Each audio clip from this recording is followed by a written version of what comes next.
In spiritual practice, the attention can either be resting in itself, or it can be caught up with notions. The first state is called Nirvana, and the second state is called samsara. And in spiritual practice, or enlightenment practice, there's a moving between one and the other. I know a lot of people think that Nirvana is something once touched, you do not leave it. That it's the final stage. There's never any finality. But the nature of Nirvana is that it is always possible to rest in it once again. But I don't really want to go into that right now.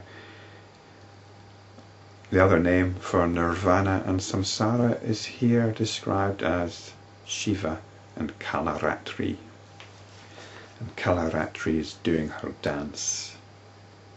She's the mind, the attention, which is darting here and there, which is getting caught up in notions, of reality and imagination, getting caught up in notions of a world, an external world, and of an individual. When she continues to dance in this fashion and space, then by accidental coincidence she comes into contact with the Lord, and the Lord is pure awareness. Kalaratri is all the notions that are dancing around, everything that is happening.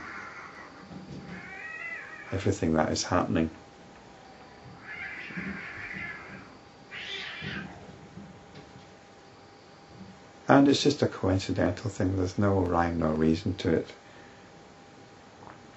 The moment this contact is made, she is weakened and made thin and transparent. She abandons her cosmic form and becomes a mountain, then she becomes a small town, and then a beautiful tree. So she can become all these things one after the other.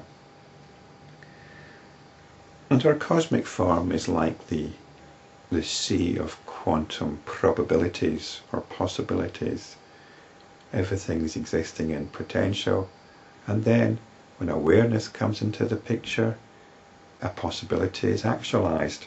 The possibility of a mountain, a small town, a beautiful tree.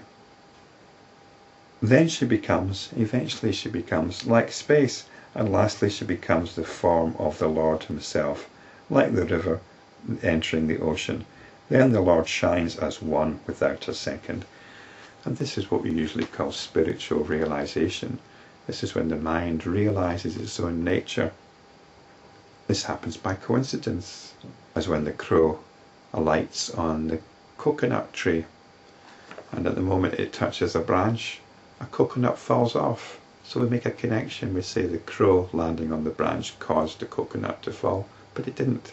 It's just a coincidence. Spiritual realization is something which happens like that. We might put it down to various reasons.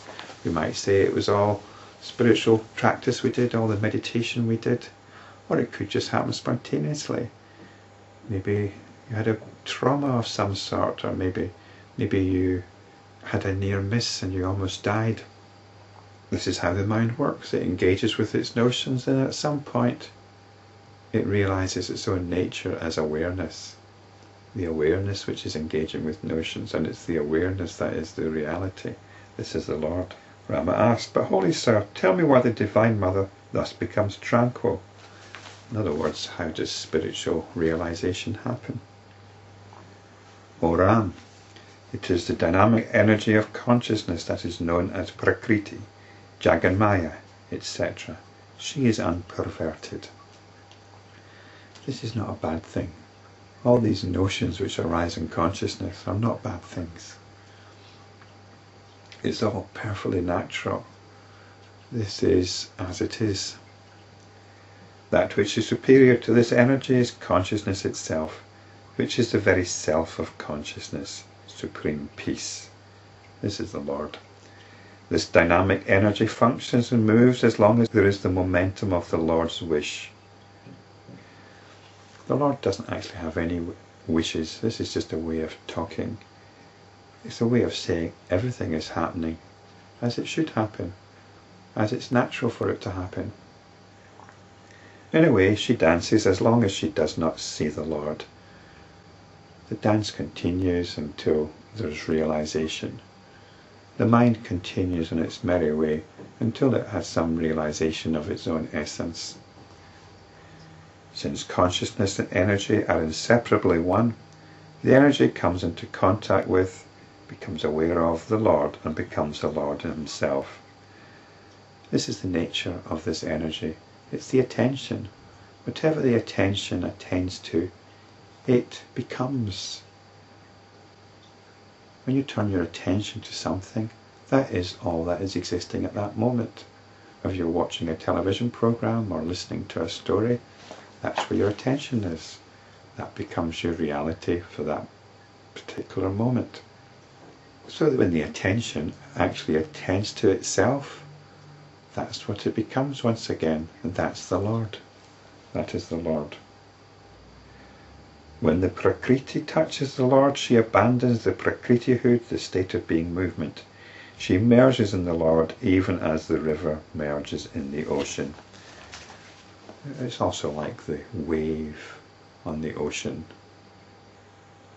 The wave stops waving, or there is only the ocean. The movement of energy is but the result of a notion arising in consciousness, and the energy naturally returns to consciousness. Just as the shadow may be said to enter a person when the shadow ceases to be. So it's just a way of talking, isn't it? A holy man may live in the company of thieves till he discovers the truth. Afterwards he does not relish such company.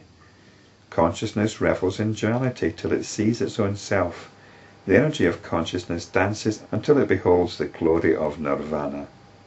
When it beholds consciousness, it becomes pure consciousness. This is a spiritual practice. It's why we do it. Because we found out that we're in the company of thieves. And we practice allowing attention to rest in itself. And we exercise dispassion towards all those notions, towards all these notions that we habitually identify with.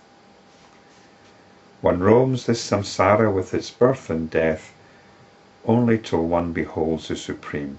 Having seen it, he is immediately immersed in the Supreme, who will again abandon that which frees him from all sorrow. Well, unfortunately, we do abandon it because we're used to a certain degree of unhappiness, and happiness can be very uncomfortable because it involves change. True happiness involves change. It's like, why does the alcoholic destroy themselves with drinking?